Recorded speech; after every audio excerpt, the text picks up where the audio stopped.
Hey, love. This is an experiment. My greatest passion is helping people to wake up to the fact that they're a creator God being easily and joyfully and playfully. So, whenever I discover tools and techniques, I kind of share that in a video on Facebook, and I feel like I'm kind of wanting to test out if I just share, like, vulnerably what I'm going through before having an answer and before having a tool to share and before having something to provide that's useful. Because I realized that all the healers that provide me with more life force are actually people that are just sharing their honest story. And I kept thinking, like, oh, there's so many of those people doing that. I might as well, create something, and not just be me. But I'm just going to just try being me and sharing what I'm going through as a human. Because I actually just watched Lori Ladd on YouTube, and she just like shared for an hour, and it was so relieving to hear her and like really help me. And I value that so much. I just want to like give back, and if I can help anybody by just sharing my story, I just want to see what happens. So if what I'm going to share speaks to you in any way, please let me know if it helps. So I've been in this like journey. I had this like story that everything, all the pain I'm going through and all the chaotic times I'm experiencing were to create a technique and a modality that would like help people. And I have this technique and this modality, and it does help me when I do it. And I feel like there's a sort of attachment to it possibly that needs to die. And so I've been dancing with attachments, and I find myself in a constant state of letting go and letting die. And I'm assuming because we're all one, that many are experiencing this. And it's weird because like one part of me is like grieving and feeling insane, but the other part of me feels like I'm like if I just let go and I surrender to the moment, then there's this peace that settles in, and I feel like I don't need anything, and I feel like I'm on psychedelics and joyful once I really let go and I let that part of me die.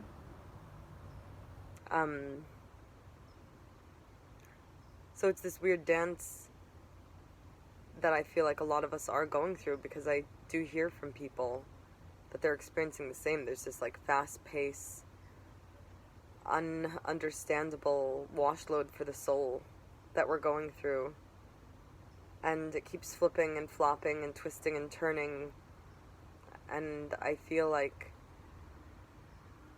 it's almost like a training ground for us to be pure unconditional love, which is our natural essence. So it's almost like my mantra, one of the mantras I've been playing with that I actually heard from a teacher is, I think I can forgive myself. I think I can forgive myself. I think I can forgive myself. And I almost feel like I'm becoming this like forgiveness acrobat, the self-forgiveness acrobat. I'm like, oh, the universe is like, can you forgive yourself for this? And can you forgive yourself for that? And for this? And for that? And for this? And for that? And what if it looks like this? And what if it looks like that? And what if it looks like this? And what if it looks like that? And it keeps flipping and flopping. I'm like, surrendering into love again and again. And oh, okay, I am love again and again. Oh, okay, all is well again and again. Oh, okay, everything's for the good again and again. But it keeps getting more intricate, and it keeps flipping and flopping. Like, I'll be like, okay, oh, I didn't realize I had an attachment to that solution. Oh, I didn't realize that I had an attachment that I was actually feeling good because I believe I'll become something. So I almost feel like I'm being purified again and again and again and again, and there's a lot of judgment and shame and wanting to just disappear from this planet, because I'm ashamed of how I don't even have a story that's linear to tell, to explain to people like, what have I been doing? And time doesn't really make sense, and the fact that like things were supposed to happen that didn't doesn't make sense, and I had a plan and it crashed. But we are multidimensional creatures, and we are in our true essence, all of it. We're the big babushka. So if I'm focusing on one aspect of me that isn't thriving, it's just because that aspect played its part and it's time to let go. So I almost feel like I'm in this constant remembrance that maybe all of us are, that we are the bigger babushka, we're the bigger shell, and there are all these layers of us, but we're not like one of the layers, we are all of them.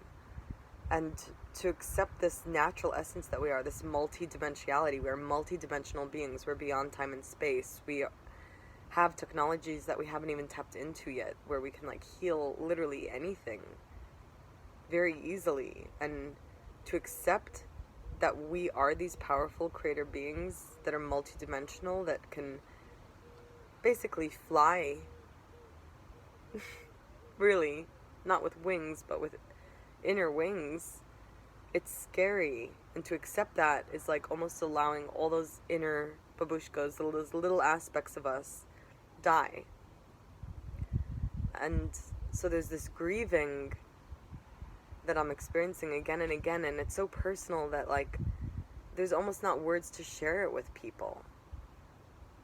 And it's reflecting itself in multiple ways, like with money especially, and home, and all these plans just keep crashing, and all that's left to do is become more love. And when I do that, everything flips, everything is just okay, and the details don't matter anymore. So you're okay if you're experiencing this. I feel like there's like this awakening anonymous group online now where we're just telling each other it's okay. We want to live in this world where we could just be ourselves and be this love that we are and share it joyfully. Like, what does a world like that look like? Do we believe it's possible to like just be as we are and thrive? Are we willing to let go of those stories of struggle and hard work and competition? And all of us have been envisioning this reality, so it makes sense that it's gonna happen. And if it's gonna happen, then all these other parts of us that are trying to control and become and tell us like heroic story of I did it, they're gonna have to die because they don't belong in this. Oh, the breeze. Maybe what I'm saying is true. I'm kind of just surrendering to channel mode. Like, I've been fighting just channeling energy and saying whatever comes to me for years. And so this is the first experiment of me just doing this. Just channeling. So, I have 3 more minutes because YouTube won't let me do more than 10 minutes just yet. Because I have 3 followers. So if you want more of this sharing, please subscribe, so I'll know to share more of my journey. But another part that I'd love to share with you that really helps me, this visualization of an octopus. So I saw octopuses everywhere when I first beginning this really letting go journey into being realizing I'm a creator being, and I was seeing these everywhere, and I asked like guidance. I was like, what does this mean? And I was like, okay, the symbol is like there's a head and then there are 8 tentacles, and the 8 like symbolizes, it's 8 minutes now. The 8 symbolizes eternity. And I read about the octopus, and the tentacles could be cut off and they regrow. And I was like, oh, so all these aspects of me, maybe it's saying that feel like I'm going crazy from, are just different parts of me. They're different timelines, but I'm not any one of them. There's the inner child, the griever, the shaman, the avatar, whatever, and they're all aspects of me, but I'm the head, and I can stay centered and observe them and travel through them and let go, and I will always be the center. So I hope this helped somebody, touch somebody's heart. Your life is of value. Yes, and the games you want, and ignore the ones you don't. It's 9 minutes and 20 seconds, so subscribe if you'd like to hear more of these channelings. And I love you. I'm here for you. Message me if you'd like to connect more personally at letsrealityplay@gmail.com. Fare thee well.